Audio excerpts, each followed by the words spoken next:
The theme of the season that one of the most dominant players in the league and one of the best free agent acquisitions in NFL history, also one of the most selfless players in the NFL, also said afterward, I don't give an F how we play or how we get there as long as we win. To have that attitude from a guy who flirted with the rushing record, who powered your offense all day long, just brought a smile to my face.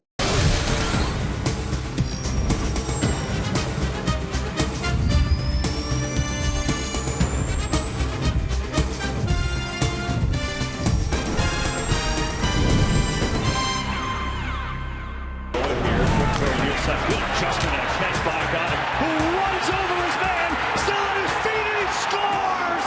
Put that on the highlight reel. Go up there, make contact, stiff arm. Look at his face, stiff arm, two of them. And looking for more. What a boost. Welcome to the NFL on Fox podcast, presented by Verizon, the NFL powered by Verizon 5G. I am your host, Dave Helman. And I hope you are ready to stiff arm this week the way Dallas Goedert was stiff arming Carrington Valentine all the way into the end zone on Sunday afternoon.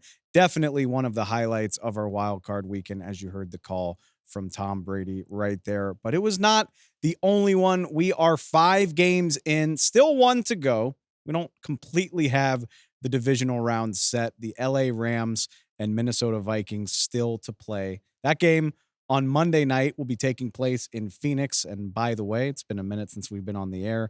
All of our best wishes, all of our thoughts, prayers to the Southern California community in the wake of these LA wildfires that have been going on for the better part of the last week. Hopefully this weekend's action was a distraction, something to take your mind off of just what has been a whirlwind week here in the Southern California area. Like I said, all of our thoughts, prayers, well wishes, support going to everybody affected by that in LA and in Southern California.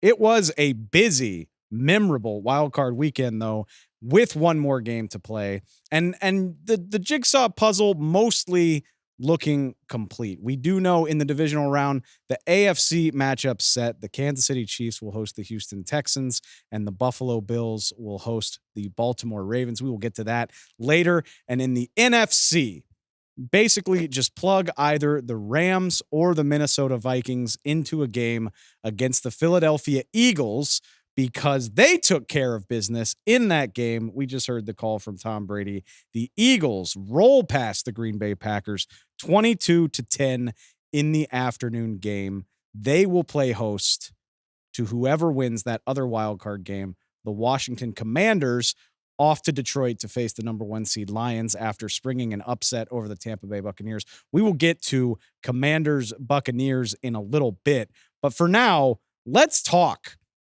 about this performance from the Philadelphia Eagles. And I'm just going to say an underwhelming game relative to the star power, relative to the talent of these two rosters. And never was that more well encapsulated by just the deflating day we saw from the Green Bay Packers, literally from the opening kick. Just did not feel like this young team was ready for the moment, as evidenced. Keyshawn Nixon fumbling literally the opening kickoff of the game. Green Bay down 7-0 inside the first 90 seconds when Jalen Hurts finds Jahan Dotson on, I think, their third play from scrimmage. And it just felt like it snowballed from there. I know we weren't on the frozen tundra of Lambeau Field, but it gets plenty cold in Philadelphia as well. Elton Jenkins, their fantastic left guard, goes down on the 5th play from scrimmage. Just felt like Green Bay never recovered from those two blows. The fumble, the injury. Green Bay's backup offensive lineman flagged 4 times in this game, trying to replace Elton Jenkins. Jordan Love never felt comfortable, pressured on 30% of his dropbacks. And in addition to being pressured, just did not look comfortable, looked like he was pressing to try to make up for things that were going wrong against this talented Eagles team. 2 first half interceptions, one of them just outside the red zone. Another one over midfield where just literally lost track of Zach Bond, lost track of an all-pro linebacker while trying to throw Green Bay back into this game. Throw in a missed Brandon McManus field goal. They bring him in halfway through the season. He's been fantastic. Only one missed kick all year long. Of course, he chooses the playoffs to miss a 38-yarder. I really don't think it's a stretch to say on offense and special teams, because if you look at the score, you can guess a nice day overall from the Green Bay defense. But offense and special teams, Josh Jacobs, just about the only guy in this afternoon game who really felt like he showed up to play. Against Philly's defense, everything just felt so difficult for the Packers offense and for their special teams. Now, that's all useful context. I wanted to start there before we talk about the Philadelphia Eagles, because it really set the stage for what could have been a very frustrating day in Philadelphia, and which ultimately wasn't. Eagles open up the score 7-0 quickly, and then fell back to their old ways. This has been a team of slow starters. It's been a season full of slow first quarters. And after that turnover, this felt like a rough day for Philadelphia. They punted on 5 of their next 6 possessions. Passing game did not hum all day long. Jalen Hurts managed 131 passing yards in his first game back from that concussion toward the end of the regular season. And you heard the highlight at the top of this show. Their best passing highlight of the day was Dallas Goedert's catch and run against Carrington Valentine, which was a throw 2 yards behind the line of scrimmage. We're not exactly opening up the passing game here. And as we know, this has led to frustrations. This has led to issues in Philadelphia this year. Think back to that game against the Carolina Panthers where A.J. Brown said the passing game needs work, not connecting as well as we could be in the passing game.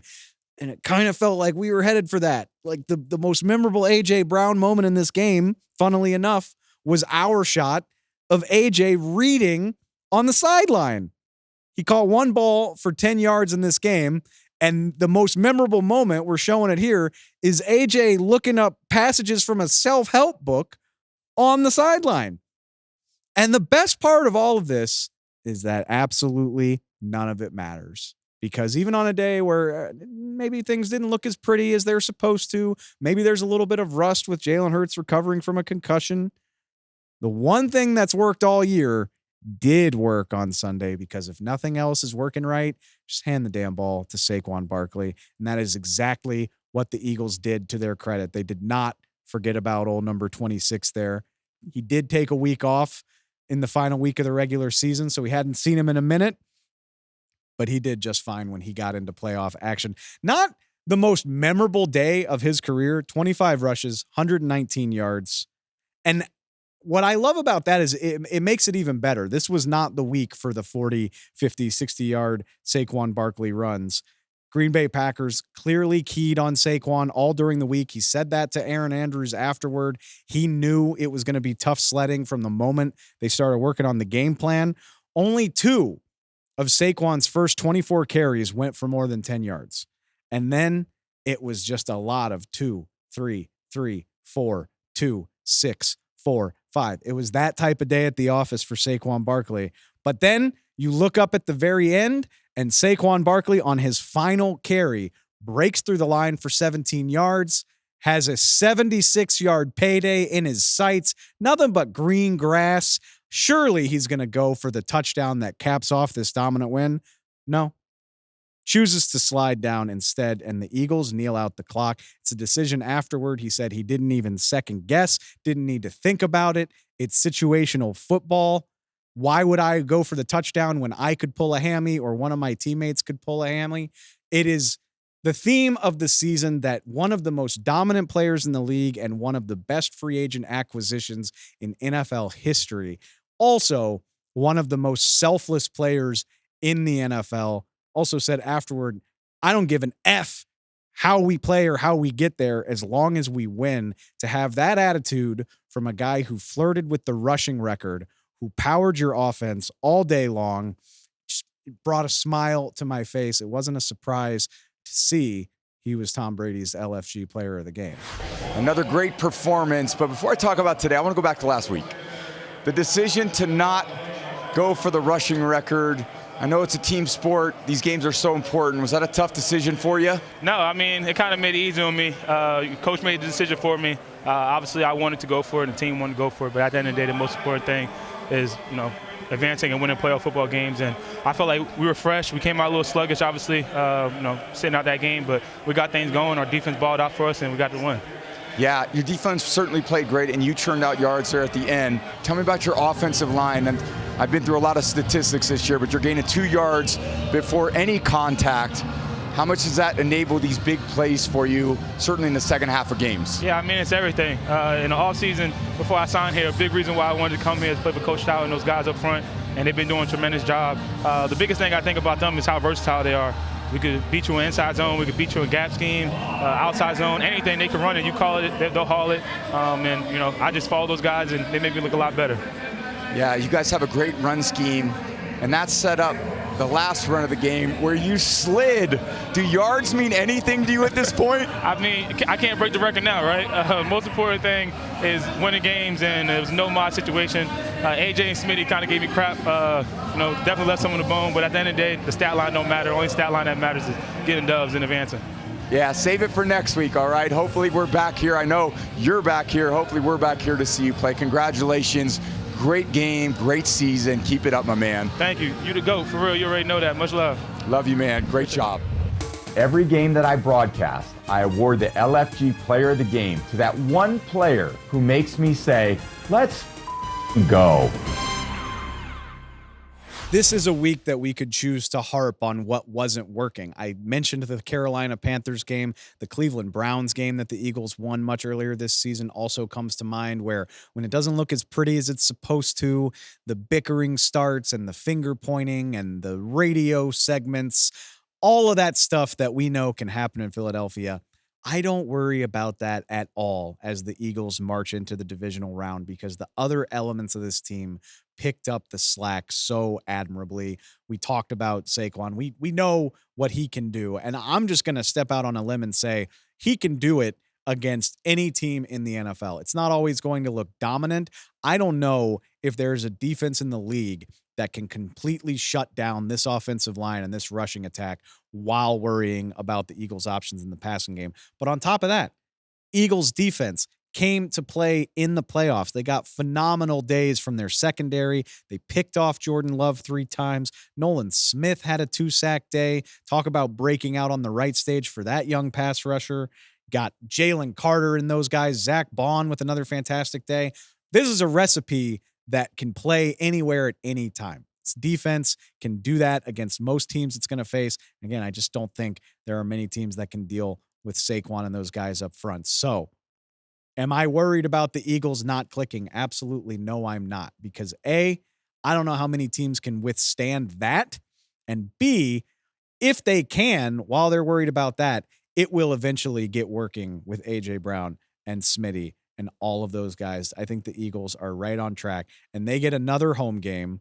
We don't know who against yet, but they get another game there at the Link to sort it out. And I think they're going to be just fine.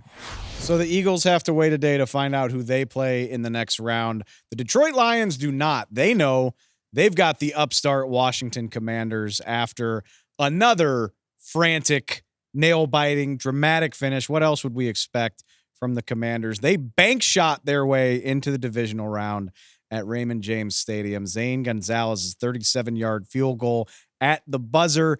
It doinks, it hits the upright, and it banks in.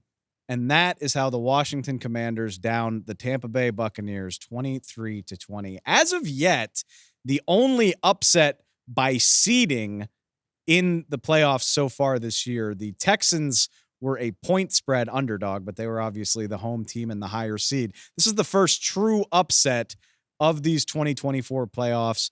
Jayden Daniels and the Commanders sneaking past the Bucs. We're going to talk about this with an assist from our friend Greg Auman of FoxSports.com, who's there at Raymond James Stadium right now. And Greg, so much to dive into here, but I think what I'm going to remember when I think about this game is that the team with the rookie quarterback made the clutch plays that they had to have in the fourth quarter And unfortunately, the home team with the very veteran quarterback made a couple of really untimely mistakes that ultimately led to their undoing here. Yeah, I mean, Washington has absolutely made their season on late game wild finishes like this. I think it's 5 games in a row now. They've won on the last play. And you can't get more down to the wire than this. Like you said, Jayden Daniels kind of unflappable. Just did everything right. Last drive, made the plays, got the last run himself to kind of clinch, being able to run out the clock and kick to end the game. And yeah, played a great game. He's tough, man. You think about fourth down, I think so much of this was Washington being such a really good fourth down team all year. And then going forward, converting 3 in tonight's win. It matches the most in a playoff win in NFL history. 3 fourth down conversions contributed to both of their touchdowns for sure. That is a phenomenal visual here. Is on the surface, you got Todd Bowles and you got Dan Quinn. They're both defensive guys. I think the average person would say that they're going to skew conservative. And there was Dan Quinn trying it on fourth down 5 times in this game. They got turned away in the red zone a couple times, was not deterred at all. And I find it really refreshing, especially from a defensive coach, to be willing to dance with the partner that got him to this stage. And that's what it seemed like Dan Quinn was willing to do. Even though Jayden Daniels is a rookie, he is the best thing about this football team. And kudos to Dan Quinn for recognizing that he should have the ball in his hands as often as possible. Yeah, I mean, I asked Dan Quinn where their confidence comes from to go for it on fourth down as much as they do. And he said a lot of it is 5. It's Jayden Daniels and knowing with the ball in his hands between his legs and his arms, he can do so many things to make plays. And that was it. I mean, the poor Bucs defense, they get a stop on 4th and goal, immediately have the ball turned back over. And again, it comes down to it, and they made a play and made a touchdown. I mean, it's one of those things where he's done it all season. Regular season, Washington was 20 of 23 on fourth down, 87%, easily the best in the NFL. So again, you feel bad for the Bucs. Bucs may go 3 for 5 today, 60%. That's a win compared to most opponents, and it still was what did them in. It reminds me a little bit of the Eagles of past years. And obviously the Commanders don't do the brotherly shove or anything as dramatically as the Eagles. In fact, apparently Marcus Mariota is their short yardage guy at this point, but it's just got to be demoralizing to know that getting a third down stop is probably not going to be good enough. We said that about the brotherly shove for a couple years, where if they get to 4th and 1, maybe even 4th and a short 2, you're not getting off the field. And that felt like something that weighed heavily in this game too, where I really thought with everything, if you consider all angles, even though they didn't force a punt, I thought the Tampa Bay defense played a nice all-around game, but it's hard to get these guys off the field. And even when you do, they're going to come right back at you. Yeah. I mean, Bucs defense, you feel bad. I mean, the touchdown they gave up late was on a ball where Washington got the ball in the red zone. It's really hard to defend such a short field. But it's one of those where, by the numbers, Bucs didn't go for it as much. Their first drive, fourth down, the Bucs took a field goal, had a chance to take the field goal off the board, go for it on 4th and 2, and they didn't. Even after that disastrous 2-play sequence, it's 4th and 3 at the 12. They could have gone for it there and tried to take the lead. And instead they took a field goal to tie it, put the ball in Jayden Daniels' hands with 5 minutes to go. And that's what happened. So it's one of those where you understand why you're conservative. You understand why you take a field goal to tie the game with 5 minutes left. That's the smart play, to trust that your defense can off the field. This was not a game where you wanted to give the ball to Jayden Daniels with the game on the line in the last 5 minutes of the game. So we talk about that. I mean, Kalijah Cansey looked like he had him dead to right on the 3rd and 2 with a minute to play, and he just easily snakes his way out of that, gets the first down. Couple minutes before that, I thought his completion to Austin Eckler that looked like it went through Yaya Diaby's elbow crook was just a phenomenal play that could have swung this game. So Jayden makes the plays he needs to make, and you just kind of touched on it. Baker Mayfield and Jalen McMillan fumble an exchange on an end around that leads to a Washington touchdown. And if that's not bad enough, it really felt like Tampa Bay had control of this thing. 3rd and 1, 12-yard line, little under 5 minutes to play. Bucky Irvin's been running the ball well all night. It looks like you're going to pick this up and you're either going to bleed 2 more minutes off the clock before you kick a field goal, or you're going to bleed 2 more minutes off the clock and score a touchdown. And now you're really in business. And obviously there's a miscue with the cadence. I saw afterward Graham Barton took responsibility for that, but for as many veteran pieces as there are on this offense, and I know Graham Barton is a rookie, but it seems like something that's going to sting for a long time with the Buccaneers, that something so simple played such a huge role in why they ultimately kicked that field goal and never got the ball back. Yeah, and it's one of those where the Bucs have gotten so many big contributions from rookies all year. Those 2 fourth quarter plays, Jalen McMillan's a rookie, and for whatever reason they timed that wrong in that jet sweep and didn't make the handoff they needed and turn the ball over. Can't do that. Only turnover in the game against a defense that really doesn't force turnovers. It's just hugely costly to the outcome of the game. And then Graham Barton, who's had issues with penalties this year, but for the most part, has been a really solid center. Just snaps it a little early. The rest of the line isn't ready. It looks almost like an aborted play, and Bucky loses 2 yards, and that's just enough to where 4th and 3. Todd Bowles isn't confident going for it, especially after the last 2 plays in short yardage have failed, and they settle for a field goal, and that's what lost the game. This isn't necessarily fair, but it's the nature of the beast. I mean, the Bucs just lose this game, their season's over. They lose to a rookie at home. Jayden Daniels is the first rookie to win a road playoff game since Russell Wilson in 2012. I think he's just the 4th rookie in the Super Bowl era to win a road playoff game. With all of that useful context, you and I have already talked about if there is an established coach, if there is a coach who's won back-to-back division titles, who doesn't have fantastic job security, it's probably Todd Bowles. Another game where clock management decisions are going to weigh heavily, execution's going to weigh heavily. Offensive coordinator Liam Cohen's presumably a name to know in the hiring cycle that's going to get going here. Is this the type of game that could cost Todd Bowles his job? I guess if I want to be direct, that's the question worth asking. I don't think so. I don't think you fire a coach after 3 division titles, even if this was a disappointing loss at home. They have 1 playoff win in 3 seasons, so that's disappointing. But they've had a better record every year. They pushed through a lot of injuries tonight. They finished the game down a corner again. For whatever reason, and it's one of those where you hit that.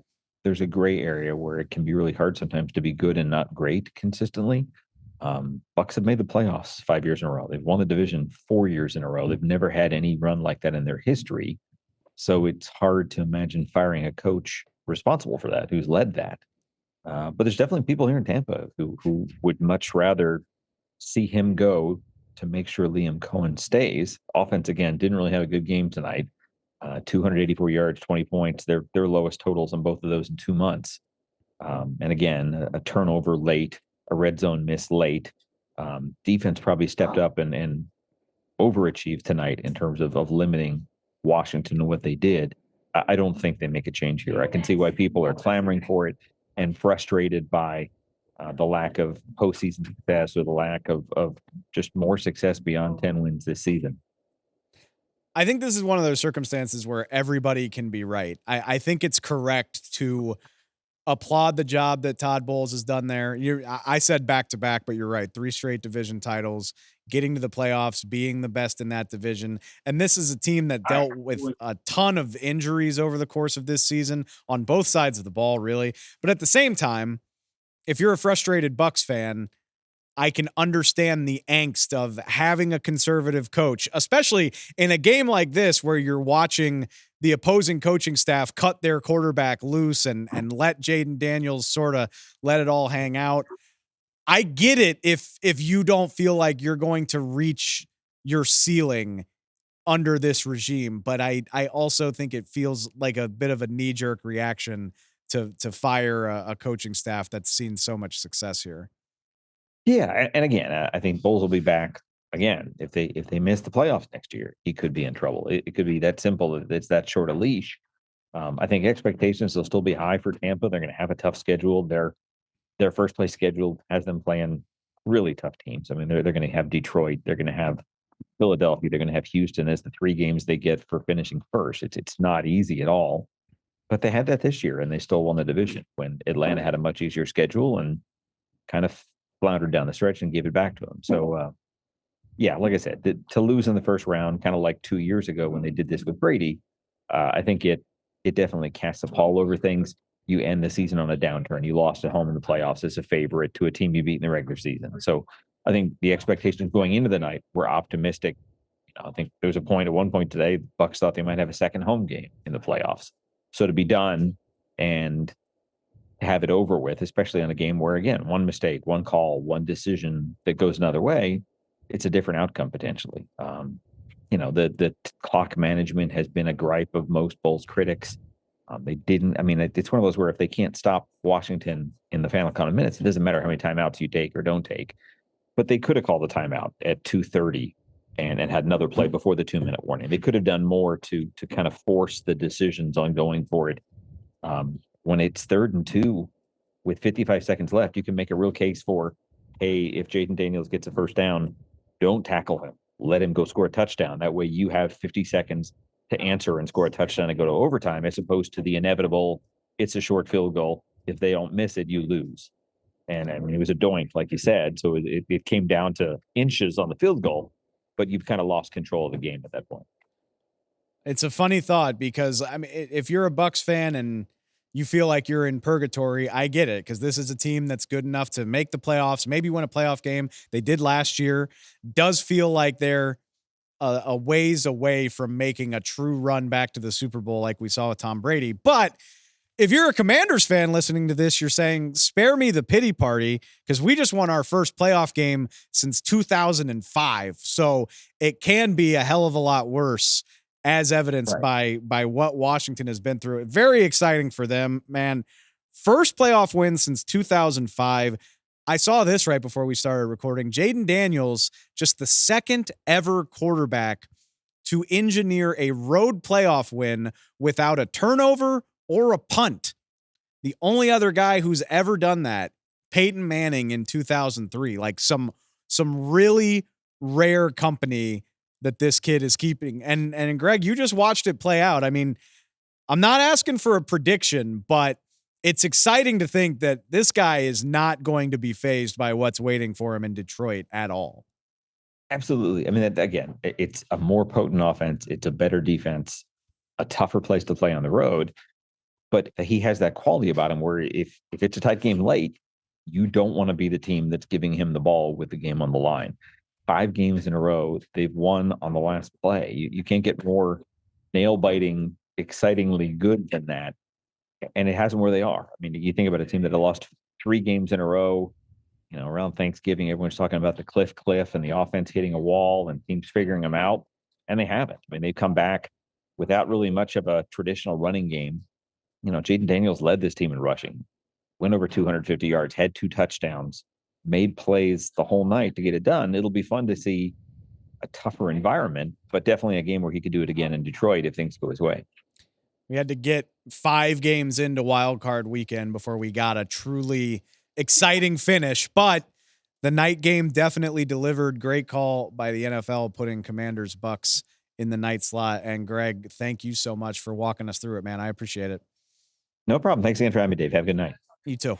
Still don't have the full NFC field. We wait for the Monday night game for that. But on Sunday morning, we did finalize the AFC playoff picture. First game on Sunday, which we're going to get to now. The Buffalo Bills raced past the Denver Broncos 31-7. Game that started out very close, very nervy for the home team before Josh Allen and the Bills ultimately pulled away in the second half. That sets the stage for the divisional round in the AFC, which is now finalized. We're going to talk about this game as well as a fantastic divisional weekend lineup heading into next weekend. We're going to do it with our friend Henry McKenna of FoxSports.com, who joins me now. Henry, what's up, man? How are you? Hi, Dave. I'm good, man. Nice little slate of or a weekend of football, and like you said, a lot of good matchups to look forward to. So I think we were halfway right. The Denver Broncos gave us half of a really inspired effort. They jumped out to an early lead. You kind of felt the tension in Highmark Stadium in Orchard Park when I think it was the 5th play of the game, Denver hits a 43-yard touchdown, Bo Nix to Troy Franklin. They go up 7-0. Like, we might have that upset everybody talked about on our hands. And even, it should have been tied going into halftime. Will Lutz misses a 50-yarder, doinks off the upright. But this turned into all Bills all the time in the second half. It just felt like a really great example of the levels that you see in the playoffs where a Super Bowl contender goes up against a plucky team, I guess. Yeah, we saw almost like what Alabama used to do under Nick Saban when they just had like a stable of 5 deep running backs, and they'd like give you the illusion that the game was going to be close by running the ball and beating away at the opposing defense, and the score would be close at halftime. But then by the second half, the Alabama team would exert their will over whoever it was that was attempting to be underdogs. This Bills team took sort of like a similar approach with James Cook, Josh Allen, Ray Davis, even Ty Johnson. We saw him more make a play in the passing game. So, that's been their MO, is like lean as heavily as possible as they can on the rushing attack. And then that gives Josh Allen an opportunity to be more discerning in the passing game, avoid mistakes, make the explosive plays that we know so well, and really have made him into the front runner as an MVP candidate. That's kind of how the Bills have done it all year long, and that's kind of what they did here, sort of with the exception of letting up that big play at the outset, and that was the anomaly play for Bo Nix for the remainder of the game. He looked a little bit scared. He looked like a rookie, and that opening drive, he set the expectations sort of like through the roof. At least for me, a guy who liked watching him, at the second half of the season, I thought, holy cow, he is not afraid of the moment. He converts a 3rd down on his first pass. He throws a bomb on his second pass for a touchdown. I thought it was going to be like a great game. I thought we were going to see a real duel. And then, Josh Allen turns out is a transcendent talent, and Bo Nix, as it turns out, is not. So, or not yet, at least. I was gonna say I don't want to bury this effort by the Denver Broncos. Sean Payton, he said afterward he admired the fight from Denver. Like I said, this was a close first half. I thought it should have been tied at halftime. I thought Denver had some really nice moments. They frustrated the Bills early on. They played a cleaner game early on. The Bills kept getting flagged for false start. Denver hits a gorgeous fake punt to try to keep this thing alive. I just think ultimately, like I said, you saw the difference in roster, the difference in experience. We knew Denver's running game going into this wasn't great, and they just weren't able to get things going for Bo Nix. Bo Nix, not to take any credit away from him, but I think this offense has benefited when, if you can get the running game going, or if you can create the easy throws for Bo Nix, those boot plays early on in the series to get to a manageable 3rd down. It just didn't feel like that ever happened for them. And when it did, it was way too little, way too late, because I think by late in the 3rd quarter, you kind of knew where this thing was going. Yeah. By halftime, Bo Nix had attempted 0 tight window throws. And that number came up a little bit in the second half. He finished with 9% of his passes being tight window throws. But you could see in that first half that the Broncos were sort of keeping it close because they were not asking Nix to be anything other than a system quarterback. And I don't mean a game manager. I think there's a difference between those two labels. I mean a guy who is simply held up by his system and the playmakers around him. But the Bills clearly had interest in blitzing him. They blitzed him on 25% of the snaps. That number actually came down a little bit in the second half. I think they wanted to see if they could rush the rookie, get pressures on him. They did. 14 pressures. That's pressures on over 50% of Bo Nix's dropbacks. So ultimately, that's they did it literally and they did it figuratively. They really squeezed Bo Nix, and ultimately, I think he cracked a little bit. Not to say that like you're sort of trying to stand up for him, and I'm being hard on him, but I think like he can be a promising player down the line. We saw that throughout the regular season. I just think that the playoffs were a little bit too much for him, and I wrote in a column at the end of this game in the write-up, I just said, you know what, Bo Nix should sit down and watch Josh Allen's tape. And it's not because Bo Nix someday should turn into Josh Allen. Nobody can do that. That guy is one of one. But because what Josh Allen demonstrated was the ability to show control in one of the most challenging sports environments on the planet, playoff football. And so he had, sort of that unusual level of command, not just over his own offense, but of the whole game, of every situation. Josh Allen seemed to be controlling the tempo, controlling the play calls. And that's credit too to Joe Brady working with him. But I think that's what Nick's kind of needs to go into the offseason thinking about is, okay, how can I take the next step? Well, it's not just about being a better passer or processor. It's about really, we hear Tom Brady actually talk more and more on Fox Sports about it in these games.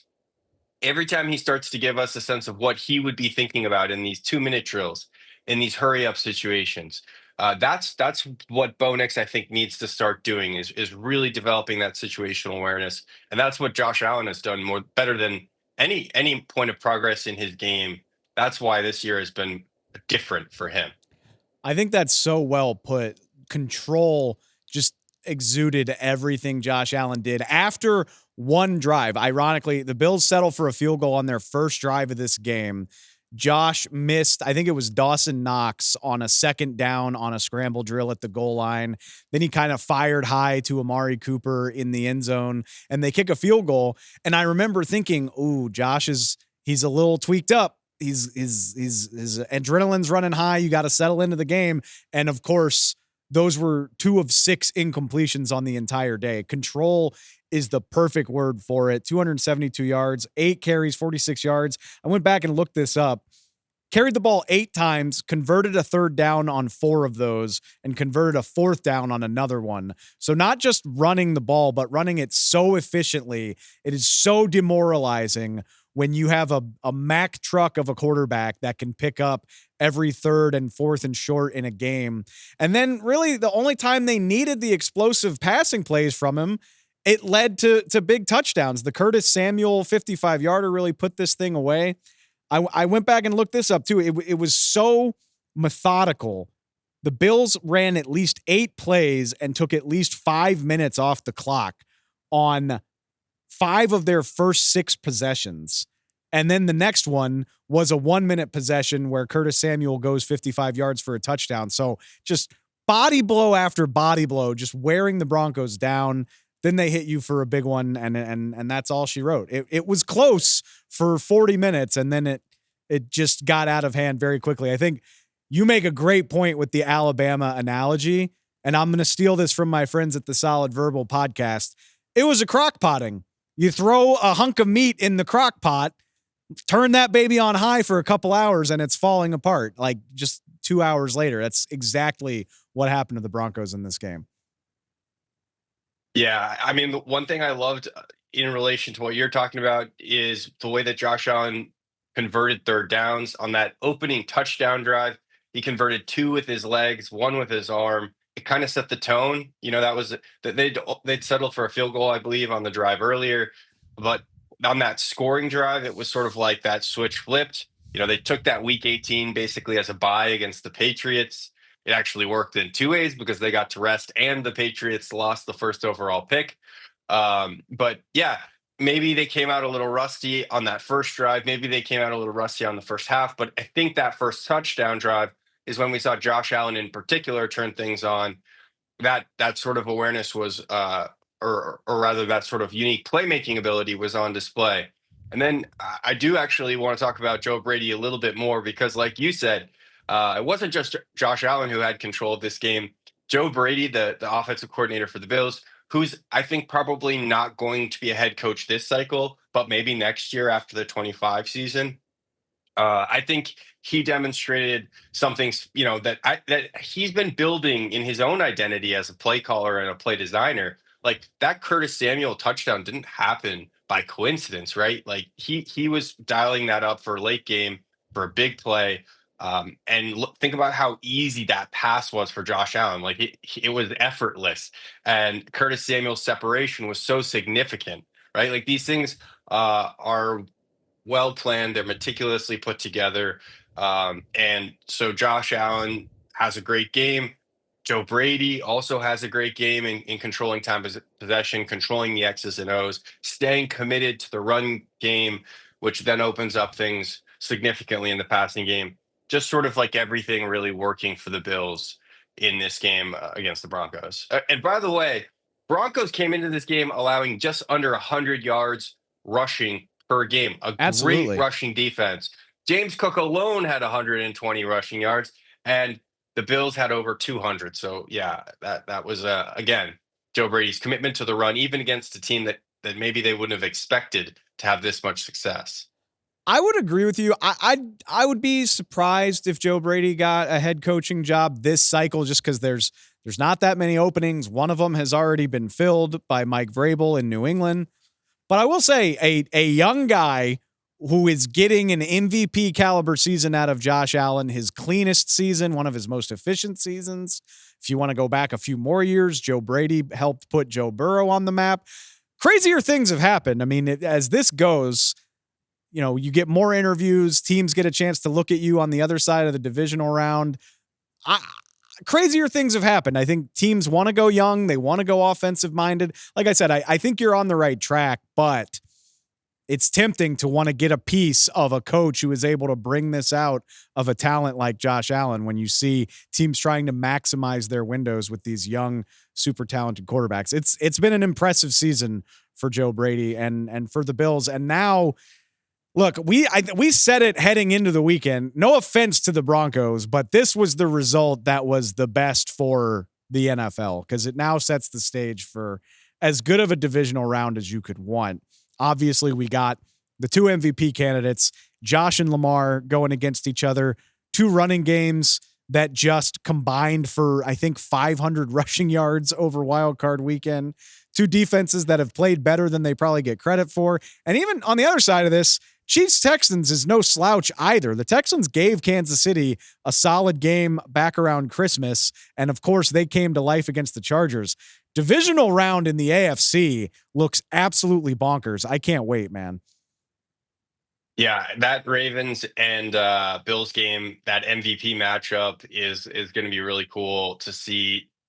I mean, I think there's no way that it can be put into the MVP vote technically, but for us to get the opportunity to see them head to head in very like similar constructed teams, I think ultimately like each of them has their sort of handicap of each team that makes some sort of internal adversity in terms of how each team is constructed. Lamar Jackson will go up against some things that internally aren't setting him up for success. The same is true of Josh Allen and the Bills. And so, in this incompleteness, we'll get to see sort of a similar situation, right? Like it's not always that these quarterbacks, sometimes they're just set up and they're ready to run. I mean, look at the Chiefs right now. Their defense is outstanding and the playmakers are starting to come into form. There's still elements of shortcomings on both the Ravens and the Bills teams, albeit that they are both, I would say, ascending teams at the right moment. As for the Texans and Chiefs game, I was very hard on the Texans. I did not expect the Chargers to charger, which is my fault and my bad. Every 5 years, I believe in the Chargers. You and me both. Every 5 years, every 5 years they let me down. Whether it was Phillip Rivers and LaDainian Tomlinson, whether it was Justin Herbert, I think it was his rookie year with all those special playmakers. Every few years you're just like, they can really do it this time. Justin Herbert's going to make the difference. Harbaugh is going to make the difference. Guess what? The Chargers will always be the Chargers, and it is. I don't think they have that robust of a fan base, but I'm sorry for them because I only get a dose of this every 5 years, and they know what's going to happen every time. I can't jump off. Anyway. I can't jump off the Chargers yet because of where they are as a team. Like they're a year ahead of schedule. But having said that, Saturday was just a huge blow to my belief in the Chargers, my belief in Justin Herbert. whatever you want to say, yeah, it was a tough pill to swallow. But on the flip side of that, look, you're totally justified in doubting the Texans and talking down on them for the way they've played for 8 weeks at this point. But if they're going to get the running game going the way they did against LA, if their defense is going to play with their hair on fire the way they did against LA, then it's okay to be excited about this matchup. That was a different Houston team than what we got used to seeing over the last couple months of the season. Yeah, for sure. I mean, this was the team that we saw from Houston in the first like 6 weeks or so of the season before Nico Collins' injury. Nico Collins looked like that wide receiver one again. Joe Mixon looked like that guy that was sort of helping make this case that's got this groundswell around the league that running backs matter again. We need running backs in every offense. You need a true RB1 bell cow back to carry it. And like we talked a little bit about the Broncos earlier, they don't have that. They don't have a Joe Mixon type. Javonte Williams was a first-round pick. That's been a disappointment. And every guy below him on that depth chart, is even more limited than Javonte. So, you look at the Texans team and you see the way they're constructed. CJ Stroud was scrambling when he needed to and got to have it situations. And otherwise he was finding Nico Collins. He was letting, Joe Mixon do his thing. And then, like you said, that defense, like, did not expect them to tee off on Herbert. And I mean, it was like, that Chargers offense was moving backwards far more than it was moving forwards, and not just because of the interceptions, but because of sacks and pressures. So that if the Chargers were charging, then it does take some validity out of the Houston win. But it's like, okay, well, is this the Houston of those first 6 weeks when we thought that they were you've got to push the Chargers into a Charger, okay? Like, because they weren't that team. I don't know. No. Isn't that the nature of charging? Is that once they're in the playoffs, they just Justin Herbert threw 4 interceptions. Like that's charging right there. It is, but they were not that team for so much of the season. I got to give the Texans credit. And that's the beauty of the playoffs. They talked about it during the broadcast of that game. If you're able to turn the page from what you've been and focus on what matters now, I'm going to give the Texans credit for playing a hell of a game more than I just am going to completely write off the Chargers. Maybe I'm just trying to, maybe that's cope on my part because I did come to believe in what we were seeing from LA. But if Will Anderson and Daniil Hunter and Danico Autry and those guys can win the way they did against the Chargers, if they can even approach that level of play against the Chiefs, that is a much more interesting matchup than I would have given it credit for. Yeah, and ultimately it's kind of likely that this is going to be a close game no matter how well the Texans play because they're playing the Chiefs. So the Chiefs love close games this year.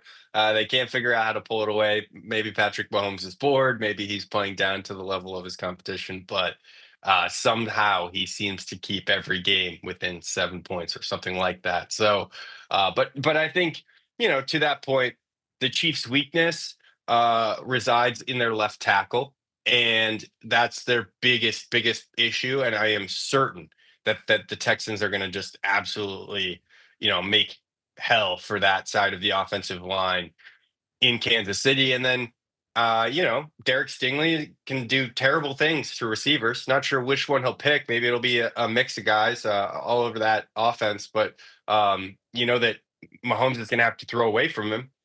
So I think that's it. That matchup provides a number of unique problems for the Chiefs. And the Chiefs, are inconsistent. They, except for in the final 5 minutes when they seem to figure it all out. But I think that there are vulnerabilities that the Texans can definitely go after.